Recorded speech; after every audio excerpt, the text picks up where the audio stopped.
Hello and welcome everybody to my WNBA podcast. I am Rick Kamla. This is the Sports Ethos WNBA today with Rick Kamla. A lot going on in the WNBA right now. We start right away with breaking news, and this sucks. Napheesa Collier is injured right now. This came down, I don't know, yesterday evening.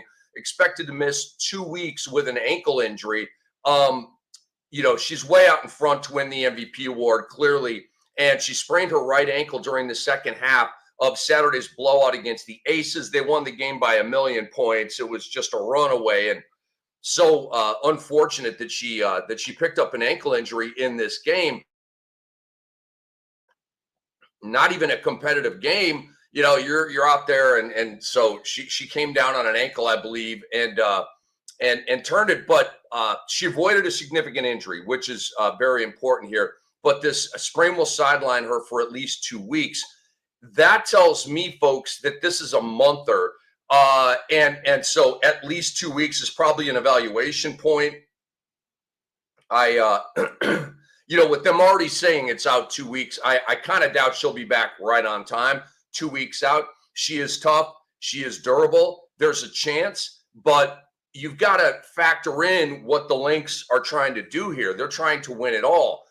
They're on a mission. They're still mad about losing to the New York Liberty last year in the WNBA finals. And, Fee's the best player in the league right now. I mean, overall, A'ja Wilson's the best player in the world. But this year, the person having the best year is Napheesa Collier. She's in the pole position for MVP, and it's not even close.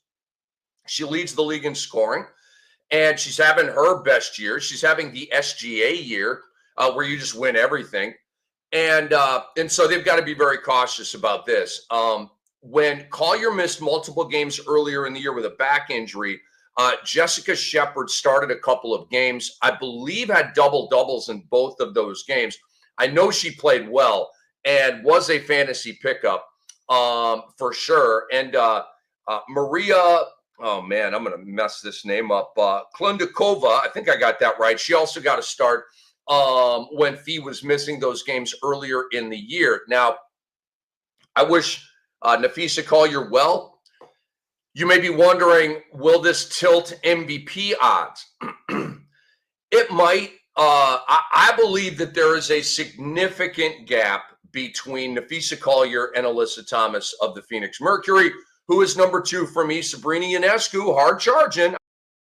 I see Sab, and I got a rhyme about her later. She's 3. A'ja Wilson, because she's today's wilt of the women's game. She's 4, and Kelsey Plum is 5. That's my MVP ladder right now.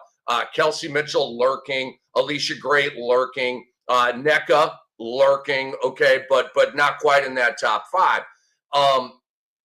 I saw somebody on Twitter put out something about who's the MVP, who's the most likely to win MVP between Collier and Thomas, and I was kind of like, really?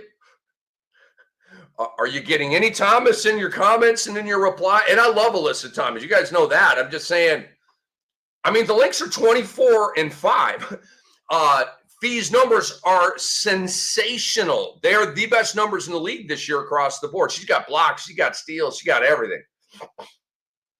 And I know Thomas is the triple-double queen. Trust me, that ain't lost on me. And so that's why MVP odds, voting, it's subjective, okay? You may be out there right now going, Cam, I get it.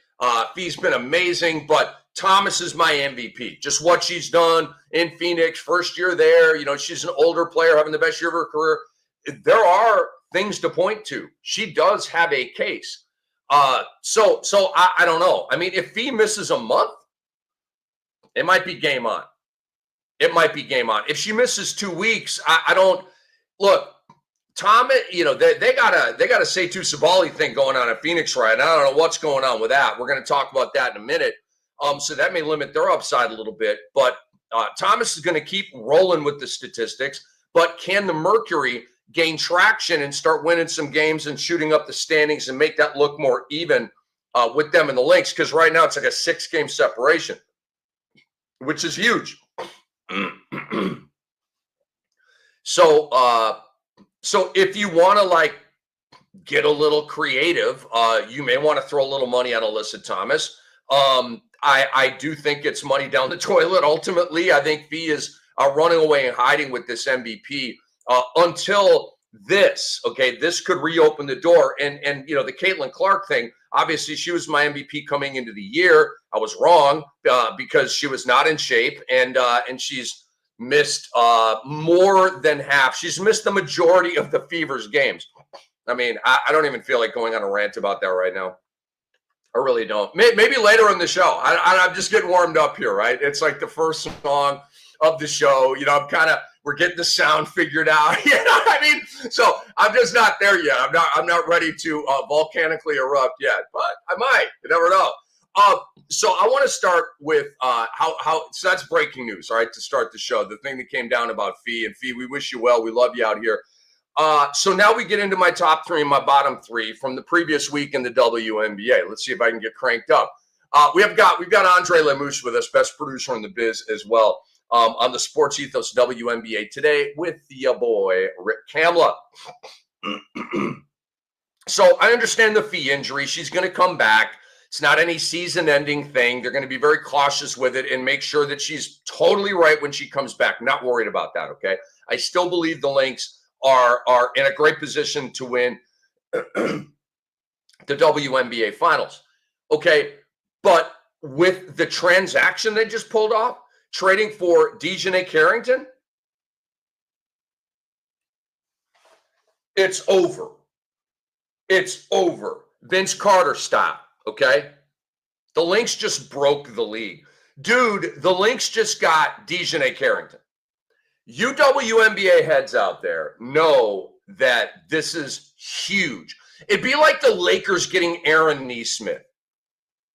Okay, it would be like the Lakers getting Aaron Nesmith. And I just think of the Lakers because their bench is kind of, you know, they could like really use Aaron Nesmith. They also need 3-and-D.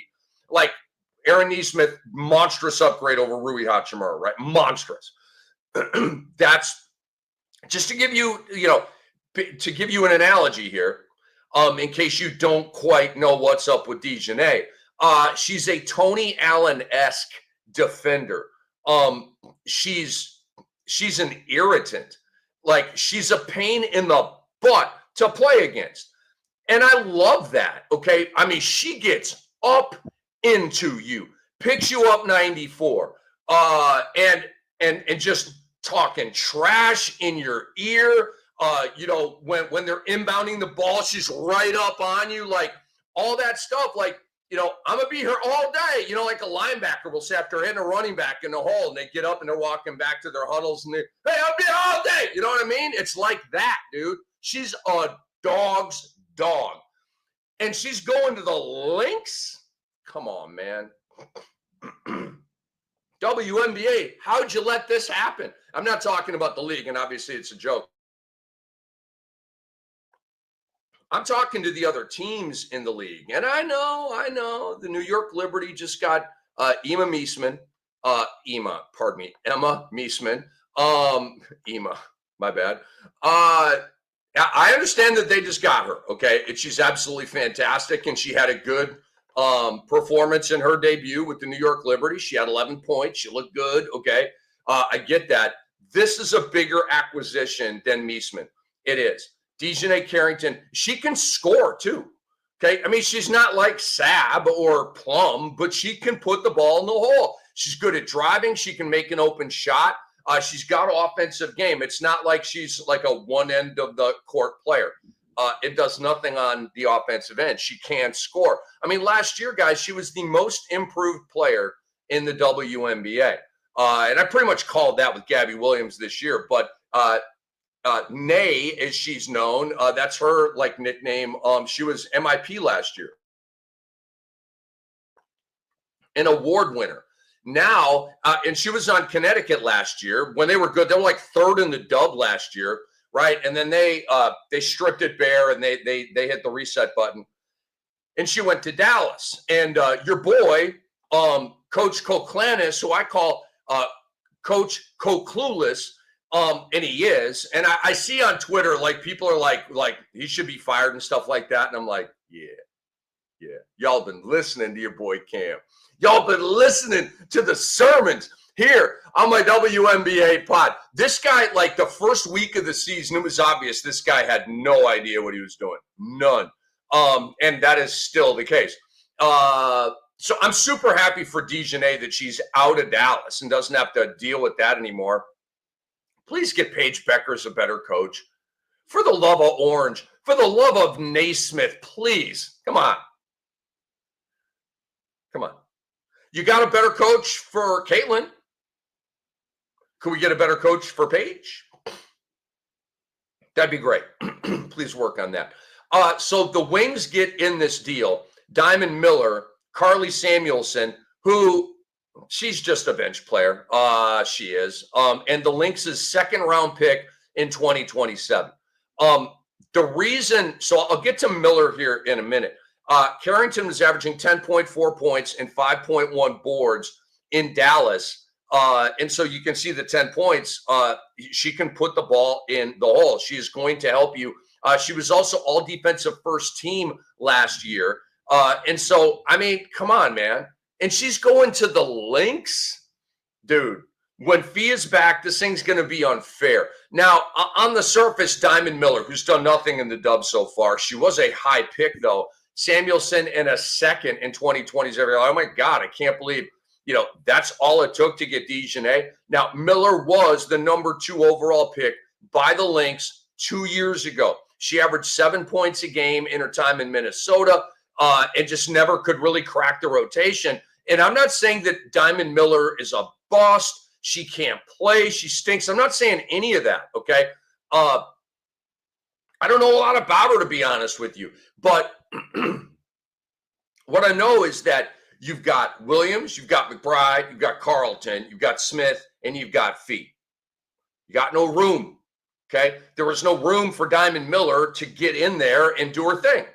And so now she's going to Dallas. Hopefully they have playing time for her. And I was going to say they could groom and develop her, right? In theory, hypothetically. But you have Coach Cole Clueless down there. I don't see him developing a caterpillar, all right?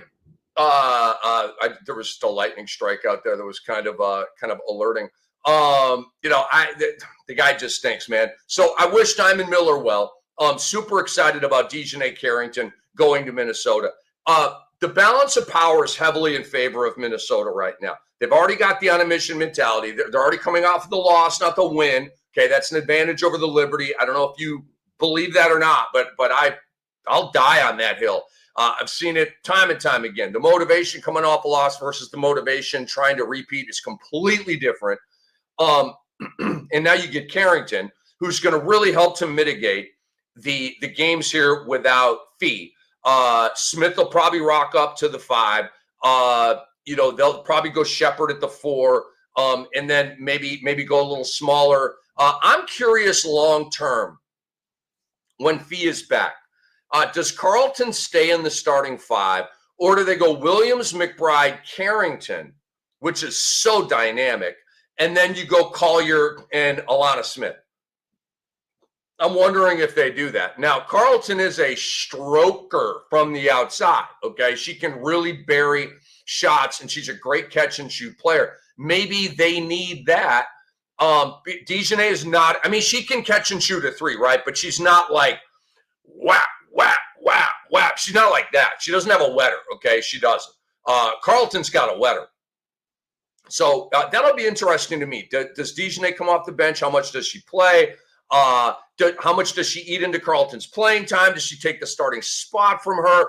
That's going to be very interesting for me to see. Now, I would, like Phoenix, go get Tierra McCown.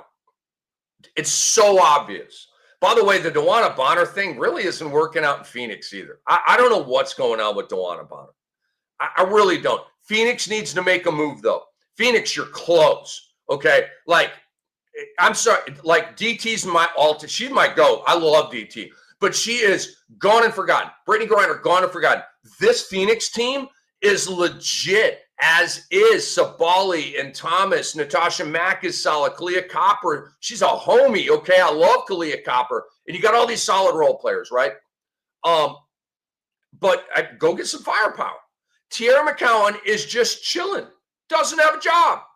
She got cut. Is a part of the of this move right here. And I'll get to that a little. But for me, Phoenix, like the Liberty made a great move with Meesman. They did. And Meesman. And the Lynx, obviously, this is the best move of the year. Getting Dejanay Carrington. Phoenix has to make a move, to me. Phoenix has to make a move. Tierra McCowan is just out there. You don't even have to give anything up. She's a free agent. She's still a really good player. Tierra McCowan is better than Natasha Mack. Natasha Mack is a bench player who's playing up because Griner's not there anymore. And Westbeld started a lot of the games when Mack was hurt and stuff like that. They could use an upgrade at that center spot. Tierra McCowan would provide that. Phoenix, you're on alert to make a move. Now, Atlanta, like maybe you go get Atlanta's like their starting five is badass. You've got depth. Does Atlanta need to make a move? Wouldn't hurt. Okay, but I look at Phoenix in your center spot that could really use an upgrade. And the Tierra McCowan sweepstakes are on because she got cut as a part of this move. So I'm excited to see Dejanay Carrington play for the Minnesota Lynx, and I think it's just a gigantic move. Now, as we sit here talking about the Lynx a little bit on the Sports Ethos WNBA today with Rick Kamla, I got to talk about the Lynx victory over the Liberty. Okay, we've been waiting on this game all year. Wednesday, July 30th. It was the first time that these teams played since the 2024 WNBA Finals. Okay, and the Lynx won it 100-93. The Lynx, this was such a monstrous win for Minnesota because you win that they're 5.5 games up on the Liberty. Okay, right now there were no games last night, Monday night. There's 5, I believe, tonight. So the WNBA back to work in a big way. The lead is 5.5. Okay, so over the Liberty. So the lead, let's just say, just for simple math, the lead going into that game was 4.5. Minnesota upped it to 5.5. New York Liberty win that game. It's down to 3.5. Okay. And they didn't know at the time. Fee got hurt in the next game against the Aces. But think about it. If Minnesota loses that game, New York wins that game. It's essentially a 3.5 game split. And New York right now is playing without Breanna Stewart, and Minnesota is now going to play without Napheesa Collier. So if Minnesota lost that and it's 3.5, and now you're looking at 2 to 4 weeks, in my opinion. It's being said 2 weeks, but I think it's a 2 to 4 week deal for Fee. With it being a 2 to 4 week thing, in a 3.5 game separation, kind of sort of game on, right? But with the 5.5, there's cushion there. And so it's just a monstrous win for Minnesota. Look at it this way. If Napheesa Collier did not get hurt, Minnesota won the league with that win. Because that's how, like, when they did it, I'm like, they just won the league. As in not the finals, but the regular season. They just won the regular season with this win. Creating that huge separation, like, boom, like, no, you're not going to come get this, not this year, right? And so that was the vibe. And then Fee gets hurt, and now they're probably still going to hold on and be the number 1 overall seed. But it might get a little bit dramatic now with Fee out, and we don't know how long right now. But that amplifies how big of a win that was to get that separation and that insulation, not knowing then that Fee would get hurt in the next game. I did a little bit of research here because I was curious. Are the Lynx on pace to have the best regular season in league history? You remember we talked about, what were they, 11-0, 12-0, whatever it was. What's the best start in WNBA history? They fell, I believe, a little bit short. They might have tied it. I don't think they tied it. I think they fell like 1 short. And I jinxed it. Didn't they go lose at Seattle? I think the next game, I was like, the Lynx they have a chance to have the best start in WNBA. And then they lost the next game. I was like, nice job, Kam. Nice job. Broadcaster jinx every time. It's undefeated. It's undefeated. So the Lynx right now are 24-5. The best regular season record in Dub history was the Houston Comets back in 1998. Tina Thompson, Cheryl Swoops, Cynthia Cooper. What? That's like Wilt, Oscar, and Russell on the same team. I mean, what, dude? What, dude? Are you serious? Three of the goatiest goats of all time on that team. 27-3. My God. 900 winning percentage. The best in WNBA. That's going to be hard to beat. That's the Bulls when they went 72-10, right? And then the Dubs obviously beat that. But 27-3. All right, so that's the record. Minnesota's winning percentage right now is .828. Again, 900 for the 27-3 Houston Comets. Minnesota's not going to have the best record in I mean, they already have more losses, right? They've already got 5 losses, and Houston only had 3. There were 30 games that year. There's 44 this year. The Aces hold the record for most wins in a regular season with 34. That happened back in 2023 in a 40-game schedule when they went 34-6. That was an .850 winning percentage, and they won the chip that year. Houston won the chip that year. I believe Minnesota's going to win the chip this year, and so I just did some history on that. They're not going to have the best record in league history, but they're going to have one of the best records in league history. Fee in this game against New York was spectacular. 30 points, 9 boards, 2 assists, 3 blocks, 11 of 16 from the field, 2 threes. My God. Fee, you're amazing. She is absolutely ridiculous. She and Breanna Stewart, like their stat lines are so Kevin Durant, man. They're so Durant. Durant gives you blocks and steals and threes and points, rebounds, and assists and everything, okay? Every night. And Fee and Stewie, they just, and it's like Fee, her offensive game is so nice, man. I mean, I love her pump fake and then the quick on the floor, just right at the cup. I mean, because she's got a great little mid-range shot, and you're at her mercy, man. Kayla McBride, by the way, is balling, like super balling. She is on an all-star snub rampage. 24 points, 5 assists, 3 boards, 5 threes against the New York Liberty. She's had a bunch of big games lately, and she's rolling, and she's going to have to keep this going. Kayla McBride in these non-fee games is going to be a beast, okay? I mean, she might win WNBA Player of the Week. Like, it may be like that. Also, like, in terms of fantasy ripple effects, Alana Smith is going to do more now. She's really going to become a fantasy monster because she's already sprinkling the box score with everything, right? She hits 3. She blocks shots. She steals the ball. Pretty good combination of points, rebounds, and assists. Without Fee now, she's gonna have the ball more, and she's gonna score more. Alana Smith is gonna have a big time uptick, I think, in fantasy while Fee is out. I think McBride's gonna have a big time uptick. I don't really see a big time uptick from Courtney Williams. She's their doggy point guard, and I think she's going to do her doggy point guard stuff, right? I think the upside here is with McBride and with Alana Smith.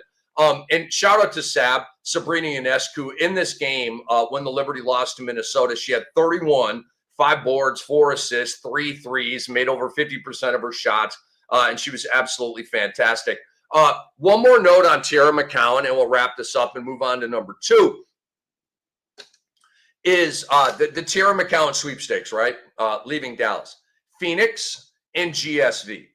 I searched the league and kind of looked and played GM a little bit, and that looks to me like the best fits. Phoenix is the best fit, but GSV could really use her as well. Remember, GSV lost Kayla Thornton. GSV's trying to be a playoff team. They're trying to be somebody in this piece. So they make a move, GSV. You don't have to just sit there with your arms crossed and all this kind. You don't have to do that. You don't have to do that. You can go make a move. I know your fan base would love it if you went and made a move. So go make a move. Go get Jerry McCown. You have to give up nothing for her. Absolutely nothing. So we'll see, man. We'll see. Number 2 in my big 3 from the previous week in the WNBA. This is the Sports Ethos WNBA today with Rick Kamla. Hello. Number 2, the Fever have won 5 games in a row without you-know-who.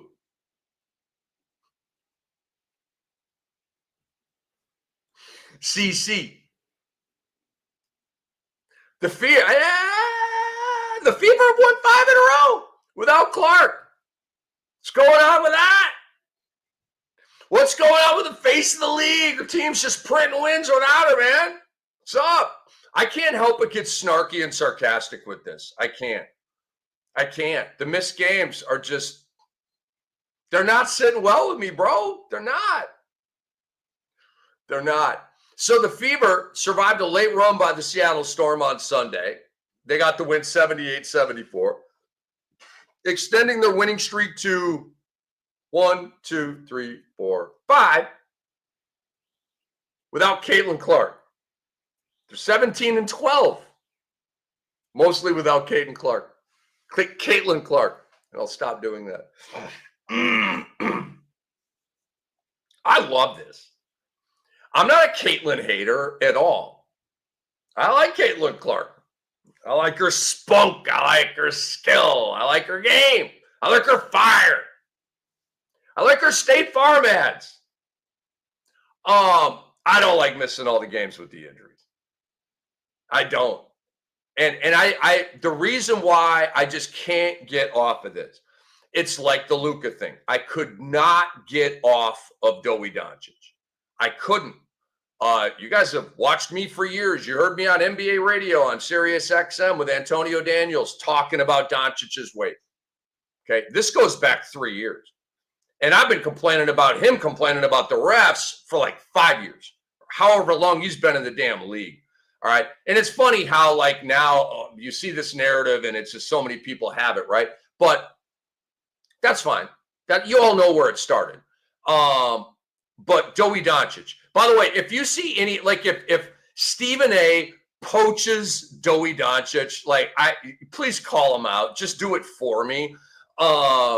Anyway, so like harping on it. Okay, Dowie Doncic, you got to get into shape. You got to get more serious. It's not going to work out for you. Like money-wise, stat-wise, Hall of Fame-wise, is going to work out for you. Luka Doncic can literally be a slob, okay, and roll out of bed at 6:45 and hustle to the arena for a 7-10 tip and give you 28, 8, and 8.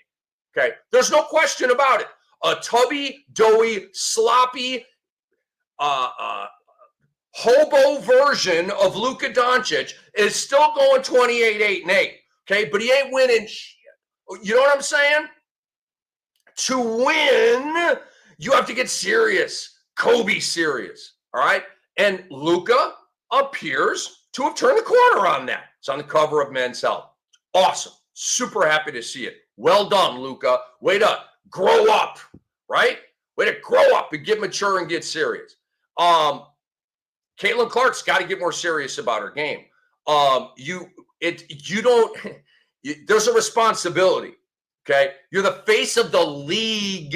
You've got to balance out your time better. You got to spend more time in the gym, working out with what do they call them, weather balls and stuff. I don't damn know. Get it right. But in this win over the Storm, Natasha Howard went 21-5-5, made 10 of 12 shots. Aaliyah Boston's been amazing. Okay, 6 straight double-doubles for her, 16 and 12 in this game. She now holds the Fever record for most consecutive double-doubles, and I don't really see that streak ending. I mean, I might have just jinxed her by saying that, but she's a walking double-double. She's killing it. Sophie Cunningham is officially a fantasy pickup. She started that game against the Seattle Storm, had 17 points. Her most since joining the Fever. She made 4 3 balls, okay? Sophie can ball. I know that she's the enforcer, and she goes viral, and she wears outlandish outfits, and there's a lot of stuff going on with her, right? But she can ball, man. And she's been a part of this 5-game winning streak in a big way. A huge shout out to Ari McDonald. Okay, and what a pickup this has been by the Indiana Fever. Just midstream. Hey, let's just go get Ari McDonald. I think she started the year with the LA Sparks. I want to say she's been on like 2 other teams. It's been a weird year for her. Bam, she's on the Fever. She's found a home. During the Fever's winning streak here, 5-gamer, 14 points a game, 5.4 assists, and 2 steals. She's been killing it. What does all this mean? What all this means is I wasn't wrong at the start of the year. I told you that the Fever were the 3rd best team in the dub coming into the season, behind the Lynx and behind the Liberty. And at the beginning of the year, I had the Liberty. They were the champs. But I've since what I've seen and everything, and I've flipped it. The Lynx and it's like that, okay? It's like that. It's like a millimeter. But I got the Lynx over the Liberty, and then it's the battle for number 3. The Fever are still in that battle with Atlanta, with Phoenix, with Seattle.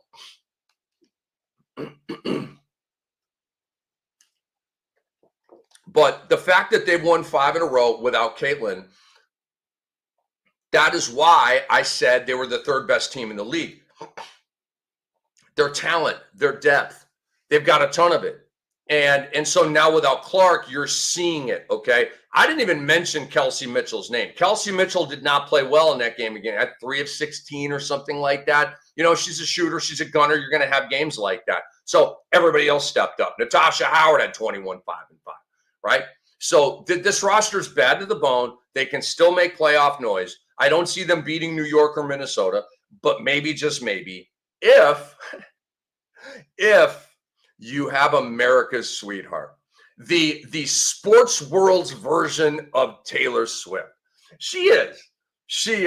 Like Taylor Swift, everywhere she goes, it's a huge scene, and it's a big, huge deal, and it's Taylor Swift. And anytime Travis Kelce scores a touchdown for the Kansas City Chiefs, they don't even care about his end zone celebration. They go right to the box, and Taylor Swift, jumping around with all of her friends. Okay, so Caitlin Clark is the athletic version of that. Everything she does, cameras on her. Everything she says goes viral. It's the same thing. She is the Taylor Swift of the sports world. Guys, if you downloaded the Sports Ethos app yet, please do. Go to your favorite app store. Super easy. Ding, ding, ding. Couple of taps. It's free. And you will get continuous blurbs. Blurbs are reports. All right, if you don't know that. It's like they're probable for the game. They're questionable. They've been downgraded to doubtful. There's been a trade, all the stuff. This lady had a huge game last night. This dude, pardon me, we don't do the WNBA yet. But this guy had a huge game last night. This guy sucked last night. All of that stuff. All day long, just coming at you, okay? When the news is out there. It's free. Download it right now, please. We have NFL, NBA, and MLB on lock on the Sports Ethos app. And there's other tools out there as well. Number 3 in my big 3 from the previous week in the WNBA. Is this the best statistical season in the history of the WNBA? Yes, it is. Every week we're on here talking about crazy history. Every week. I don't even try to do it. It keeps hitting my news feed, my timeline, my news. I don't know what the hell you call it. I don't know what you call it. My thing on Twitter where stuff comes at me. I don't freaking know.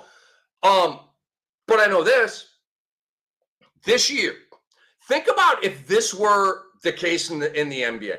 We'd be freaking out. Are we freaking out about this in the WNBA? I am.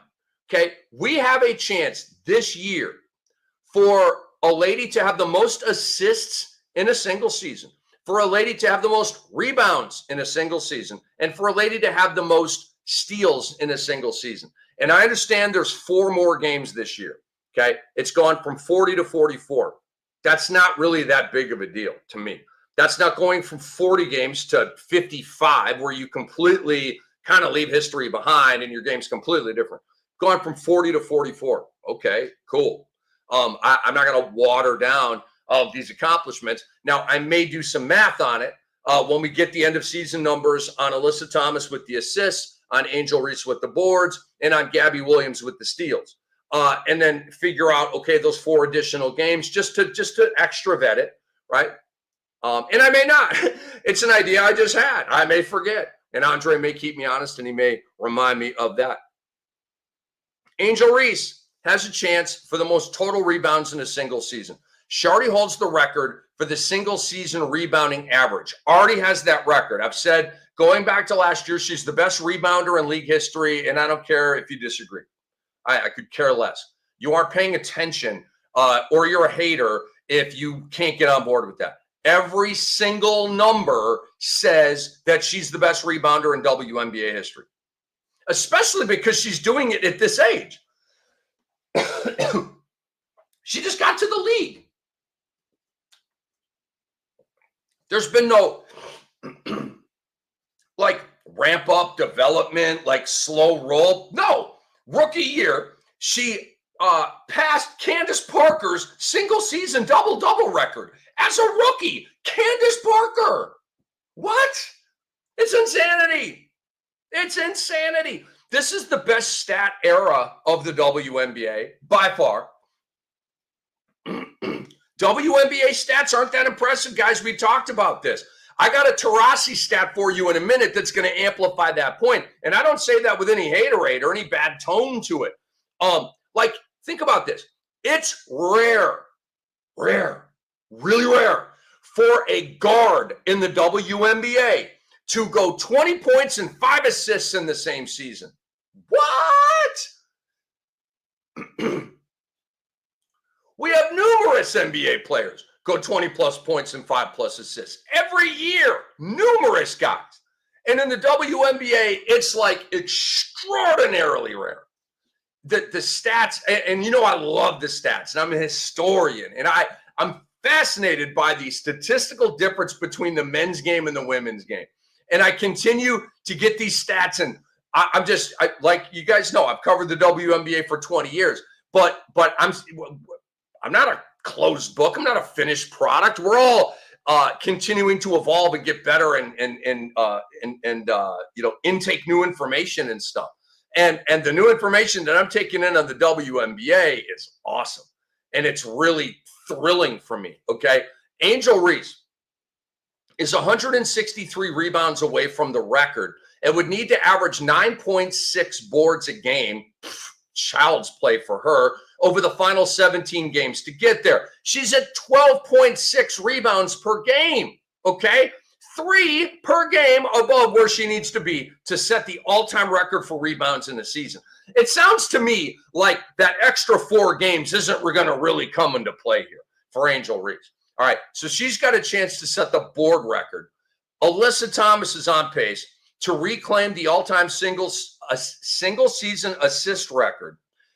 She's 141 dimes away from passing Clark's record set last year. She would need to average 8.3 assists across her final 17 games, okay? Thomas is currently averaging 9 assists per game, all right? So she's got to keep that up. And this one's closer, but she's got a chance to pass Clark for the most total rebounds in a season. And this one may be one of those where, what about the 4 additional games? She needed the 4 additional games to set the record. That may be necessary here, but we'll see. Shout out to Alyssa Thomas having the year of her career. Guys, she could have retired before this season and been a Hall of Famer. There's no doubt. Could have retired before this season and been a Hall of Famer. And now it's like her age 33 season or something like that. She's having her career year. It's such an awesome story. Gabby Williams, all right? Woo! Love me some Gabby Williams, man. I did not know that she was going to be making this crazy steal history. I did know that she was going to be a phenomenal player for the Seattle Storm and be the most improved player in the dub. And all of this is happening. Okay. One player in WNBA history, Teresa Witherspoon, back in 1998, teaspoon, baby, has ever recorded 100 steals in the season. She's the only one, teaspoon. Williams, 73 steals, 16 games to go. She would have to average 1.8 steals per game to match that, okay? She's at 2.6 steals per game. It's just crazy, all right? So she is very much on track to pass Witherspoon. And again, we'll keep the 4 games in mind here. So she had Witherspoon had the 100 steals. So we'll do some math on that. I mean, hopefully Gabby just kind of blows it away and makes it a done deal. All right, let me give you this stat right here on the 20 and 5 for guards in the WNBA. Diana Taurasi, my GOAT. And by the way, the Mount Rushmore of the women's game all time. Still got to get to that. Taurasi will be on there somewhere. Diana Taurasi is still the only player in WNBA history to average 20 points and 5 assists in multiple seasons.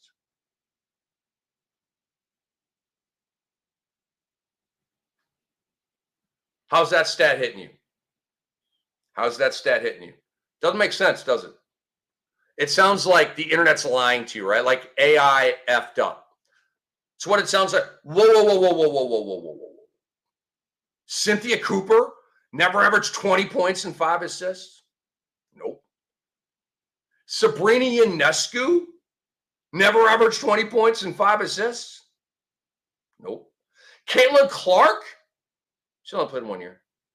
No, she didn't average 20 points a game last year. Crazy, right? Guys, when a lady, and I don't mean to make it a whole gender thing, but we're talking about when a lady averages 20 points a game, it's a huge deal. It's like an NBA player averaging 30. It is. Because, like, if an NBA player averages 20, by the way, shout out to CJ McCollum, 10 straight years of 20-plus points. That's so badass, right? But he's never made the All-Star team. So that kind of tells you that point. 10 straight years, 20-plus points, never made the All-Star team. It tells you that it's not necessarily common. I mean, it's 20 points a game in the NBA. It's not common. But it's not rare either. It's rare for anybody to average 20 points a game in the WNBA.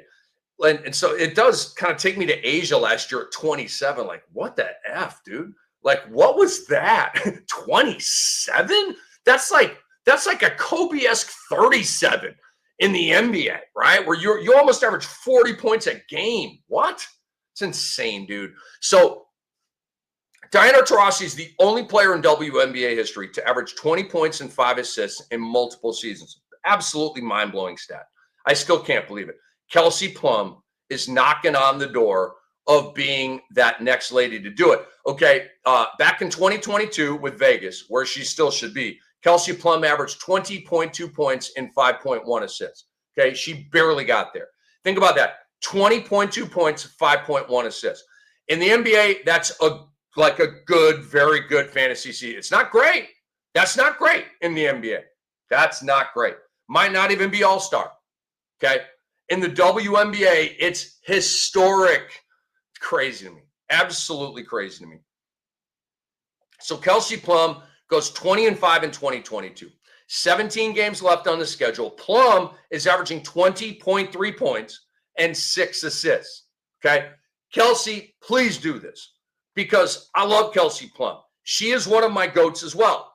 I love her game. I love her attitude, her swag, her skill. She is a dazzling player, man. I'm a huge fan. You know, I love swaggy. I do. But she's chill. Like, you see her interviews off the court. She's got a great personality, man. I'm into it, okay? So I want her to do this. I think that'd be really, really cool. She and others have LA back in this thing. They've won 6 of their last 7 games. They're 12 and 15. Dunk, dunk, dunk, dunk, dunk, dunk, dunk. They're knocking on the door of the playoffs, man. And Kelsey Plum is just ripping off 20-point games. She scored 20 or more in 6 of those last 7 where they've been winning all these games. If Plum can average 20 points, again, a huge deal, she would join Candace Parker and Lisa Leslie perhaps Mount Rushmore ladies, as the only ladies in Sparks history to average 20 points in a season. And she would be the first guard to average 20 points in a season for the Sparks. Again, nutty stuff with that. And then you think about, so again, the whole premise of this was, is this the best statistical season in the WNBA?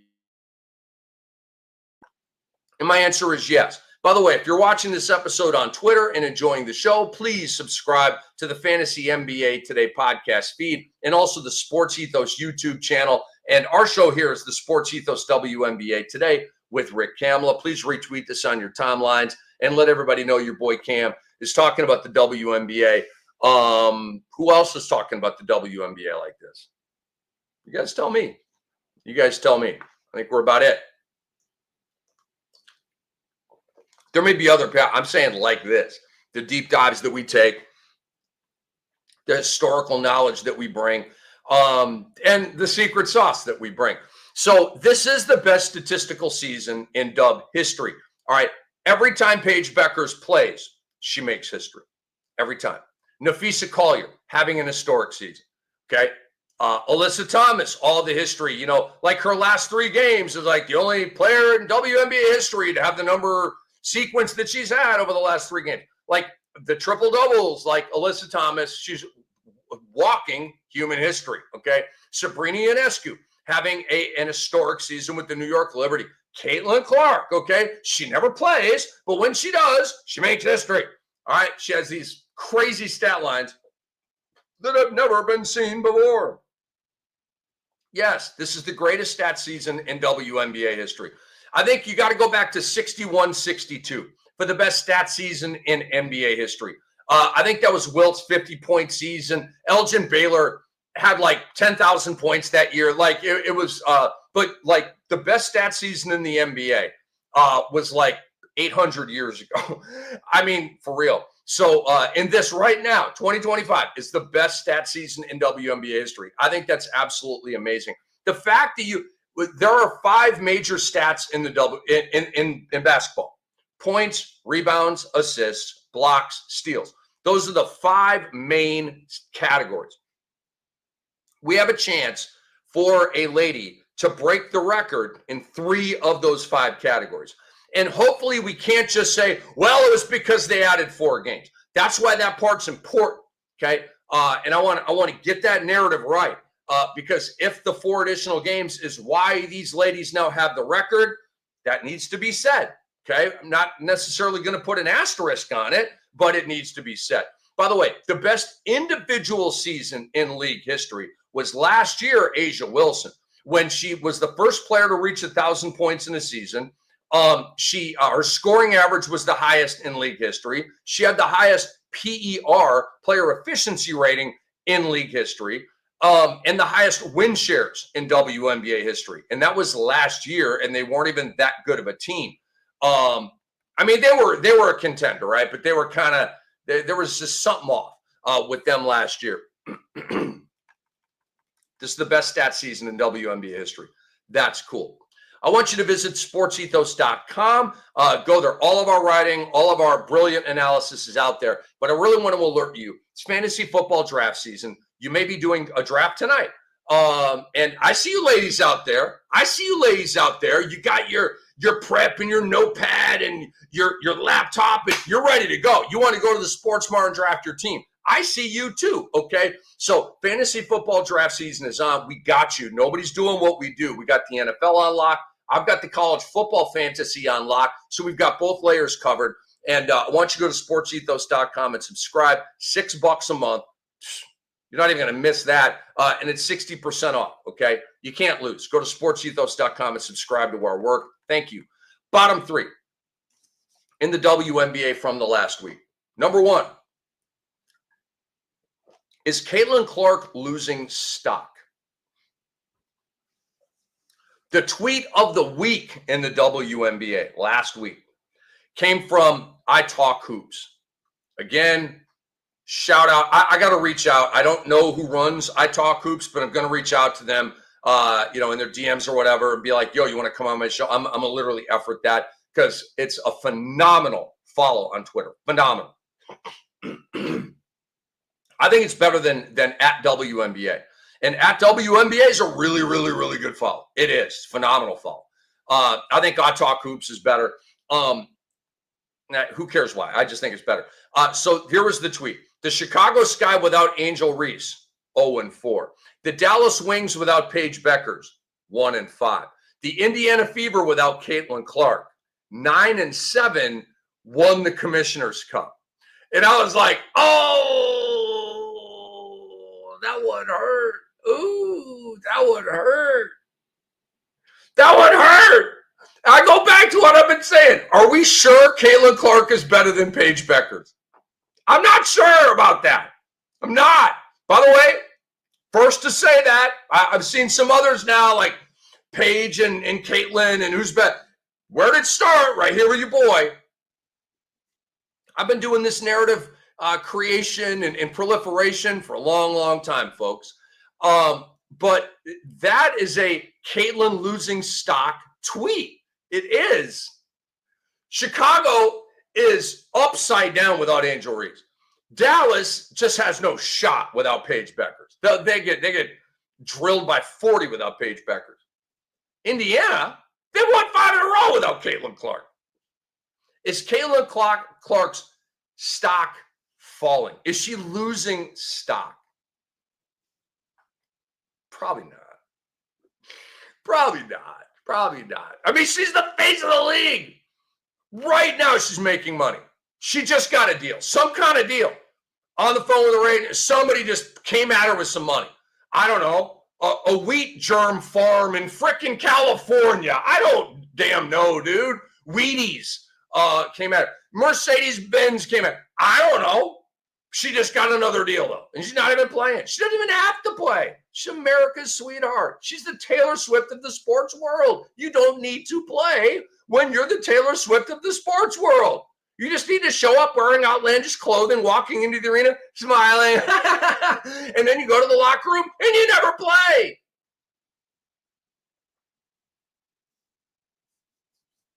I'm just saying, man. I'm just saying. Overall, is she losing stock? No. Is she losing stock with me? Yes. Yeah, she is. Play.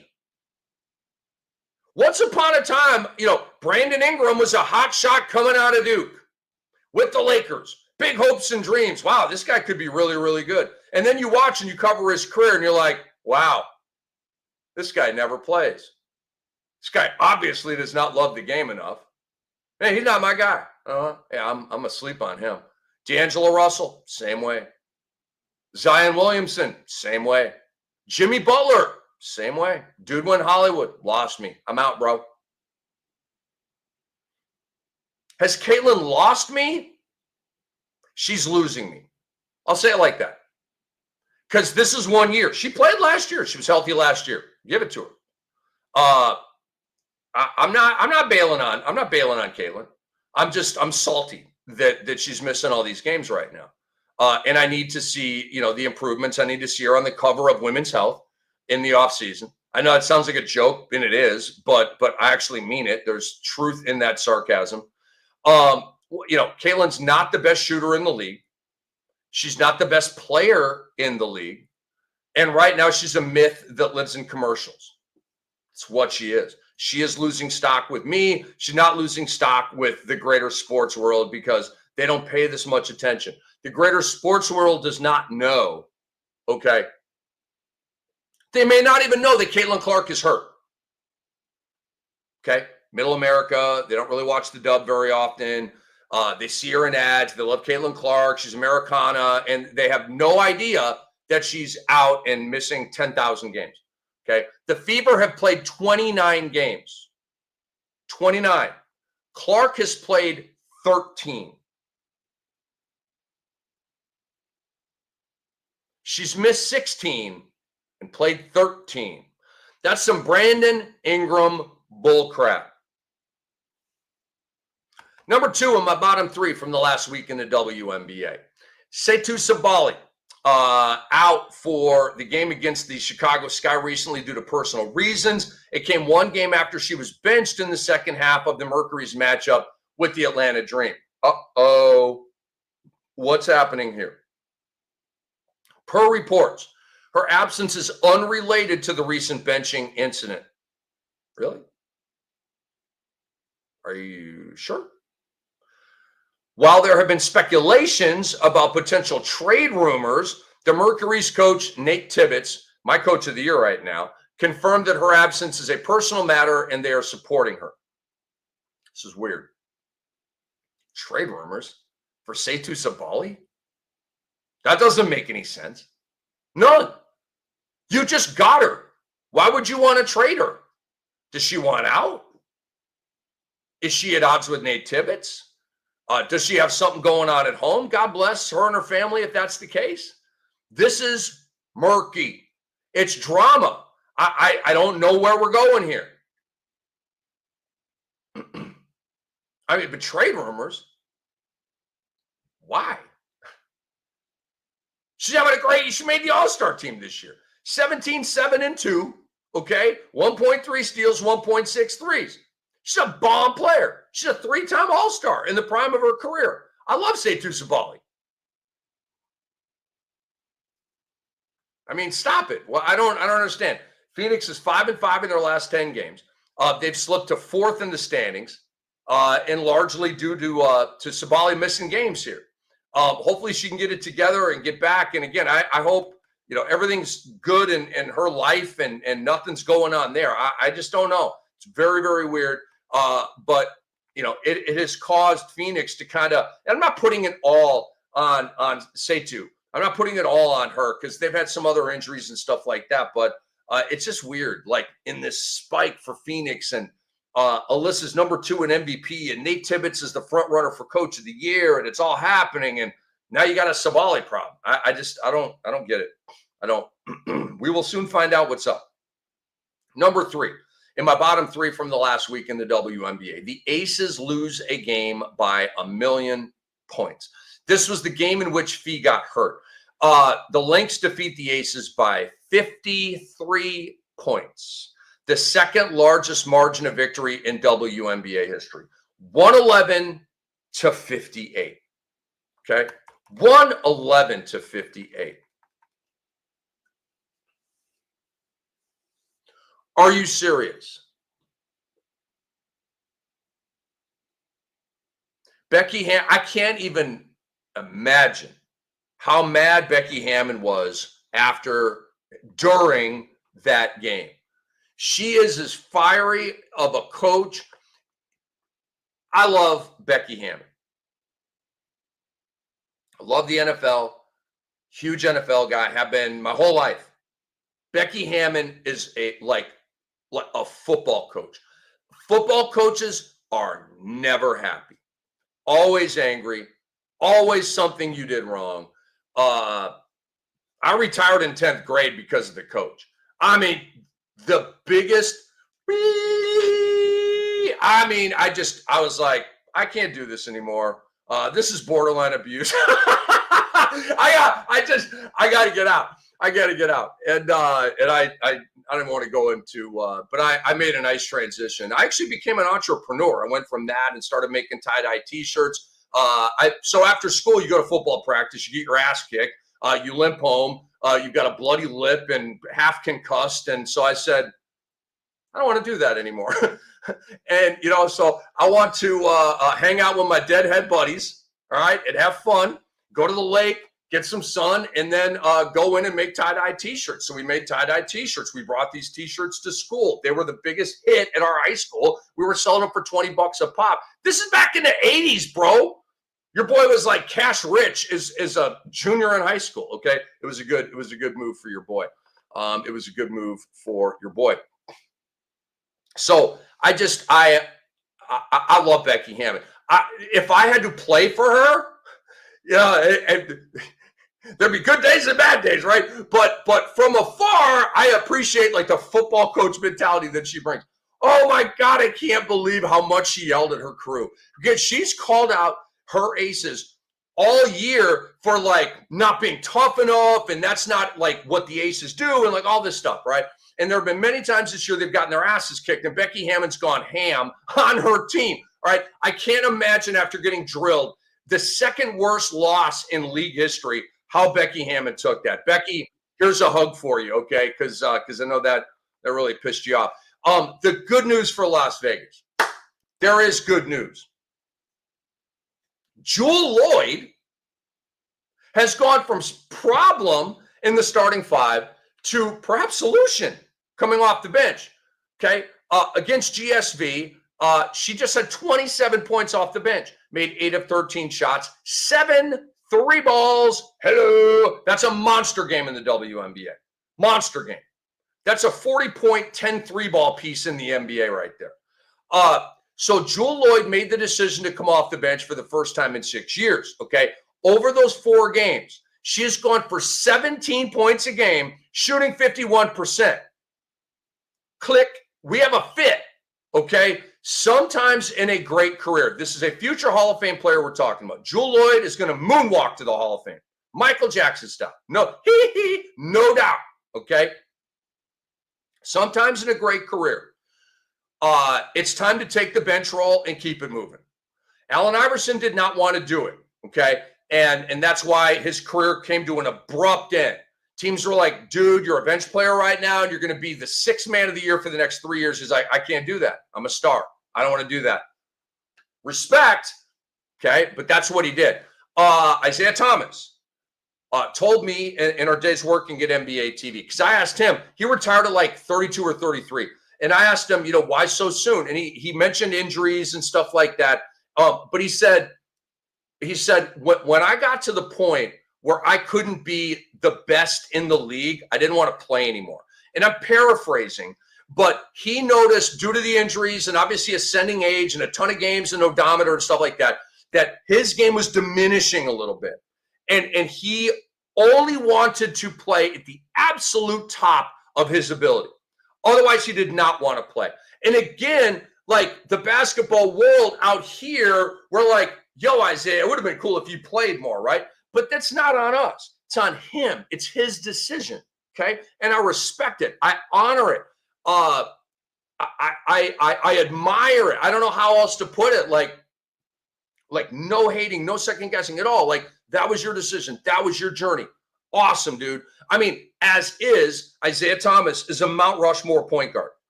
As is, okay? For me, it goes Magic, it goes Steph, it goes Oscar, it goes Isaiah. Still. And I wouldn't say it a truncated career. It just could have been a little longer. But some examples of NBA guys taking bench roles and it being awesome. Russell Westbrook, okay, recently. Vince Carter played 22 years, I don't know, the last 5 as a bench player, right? Whatever that was.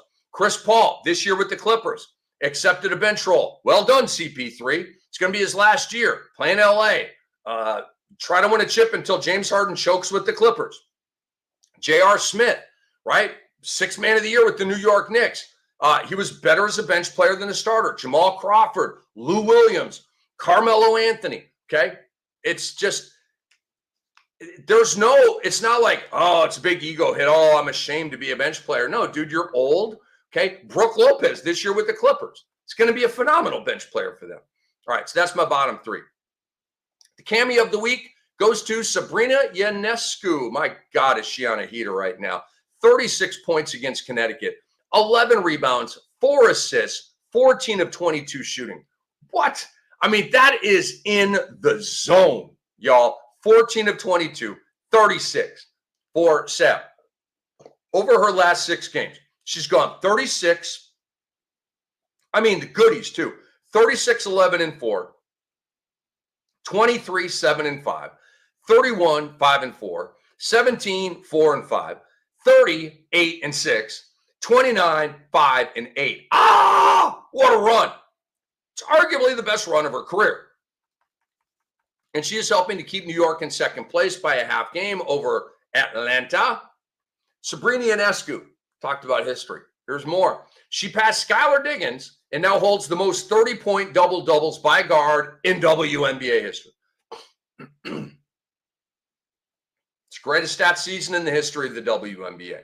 Sab has missed Jonquel Jones for a long stretch. Now you're without Stewie for a long stretch. She has taken her game to another level. She's at a career high in points at 20.4. She's at a career high in steals at 1.5. She's at a career high in field goal attempts at 16.3. And she's number 3 on my MVP ladder right about now. Little fantasy for you. There's a lot on waivers right now. Okay. There's a lot on waivers. We mentioned Ari McDonald. I see her on waivers. And some of my teams are kind of loaded and I don't really have room for her, but I've been trying to work her. I couldn't. I tell you who I've been picking up. I've been getting a lot of shares of Dominique Malonga, who I will get to in a minute. But Ari McDonald's a fantastic pickup if you need a guard off waivers. Okay. Again, 14 points, 5 assists, 2 steals during the 5-game winning streak without Clark.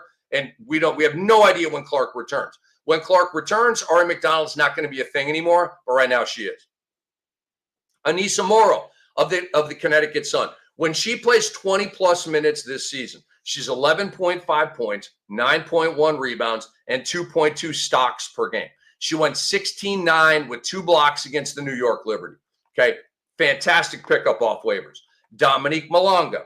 All right, Sunday's loss to the Fever. She had 12 points, 5 boards, 3 assists, 1 steal, and 1 block.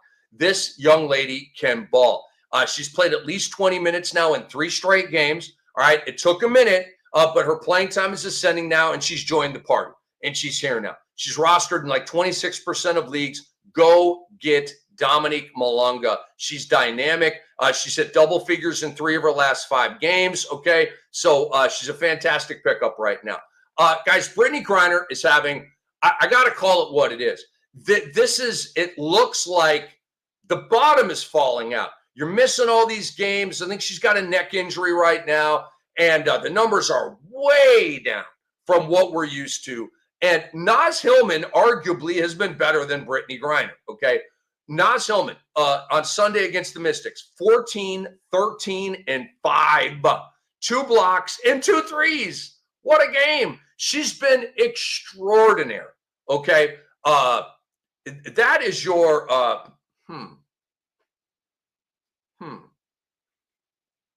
I was calling Sophie Cunningham the 6th lady of the year. I need to take a closer look at Naz. I'm going to do that right now. And I was aware of Naz Hillman. What she's been doing. 8.6 points, 5.3 boards, 2.1 assists, 0.9 combined defensive stats, 1.2 threes in 22 minutes for Naz Hillman. All right, let me check Sophie's numbers here. And Naz Hillman has started like 3 games, so she definitely qualifies. Let's go to Sophie and check her season-long stats. This is close. Sophie's at 8 points, right there with Naz. Sophie's at 4 rebounds, 1 below. Sophie's 1 assist off of Naz. Sophie's got the edge in defense. She's at 1 steal, 0.1 blocks, so 1.1. That's better. She's got the edge in threes at 1.5, and she's played 24 games and she's started 7. Boy, that is a hell of a coin flip. What probably puts it over the top is the visibility of Sophie, let's be honest. And also, the thing with J.C. Sheldon when she was roughing up Caitlin Clark and she dragged her down on the court, which was the dopest thing that's happened in the WNBA this year. And then she gets up kind of like swinging at her. It's, oh, God, I love this so much. So Naz Hillman, you're going to have to overcome that move. I would recommend that if somebody is getting spicy with Alicia Gray, go ham on their asses, and then you have your Sophie moment, and you could like equalize that thing, all right, and level the playing field. Because right now, I mean, look, Sophie's got the edge in defense. She's got the edge in threes. And Naz has the edge in PRA, which is points, rebounds, and assists. And so it's about as close as it gets. It really is. League record matters. Okay, Atlanta is above Indiana. And Naz has been a huge reason why Atlanta is as high as they are. So, boy, that just hit me. Like, we have like a really, really good debate for 6th lady of the year. There may be a couple other ladies out there too that you're like, hey, you forgot about her. I doubt it, but maybe. Sophie Cunningham, by the way, is a fantasy pickup right now. She started on Sunday against the Storm at 17 points, 5 boards, 2 assists, and 4 threes. I picked her up in a couple of leagues. Lexi Holt's now coming off the bench. I don't know if we're sending her back to waivers yet. I kind of want to see the next game and then make that decision. Natasha Mack with Phoenix, playing well right now. And then Tara McCowan, you probably don't need to pick her up until she gets added to a team, right? Because you don't want to add her and then she's not playing. You're missing out on man games. That's a good way to lose. So I'd probably wait on picking her up. But I would pick those others up as soon as you can. I want to give a quick shout out here before we get out. A shout out before we get out to Alicia Gray of the Atlanta Dream. She is having a second tier MVP season.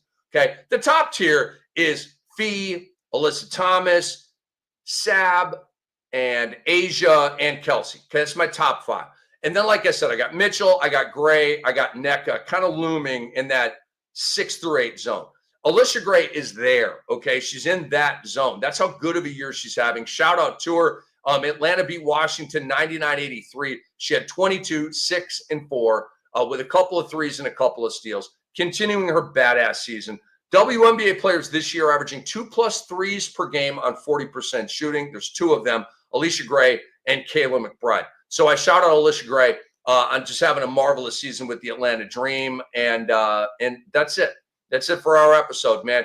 We want you guys to go to sportsethos.com, subscribe to our work. Our fantasy football draft guide is out there, $6 a month, 60% off. Download the app. It's completely free. We'd really appreciate that, our Sports Ethos app. And we love you. So I'll be back next Tuesday at 11 a.m. Eastern time with the Sports Ethos WNBA Today with Rick Kamla. Big thanks to Andre Lemouche for all of his help. I am Rick Kamla. We love you all. We love the WNBA. Enjoy this upcoming week. All the games coming at you tonight, and I'll talk to you very, very soon.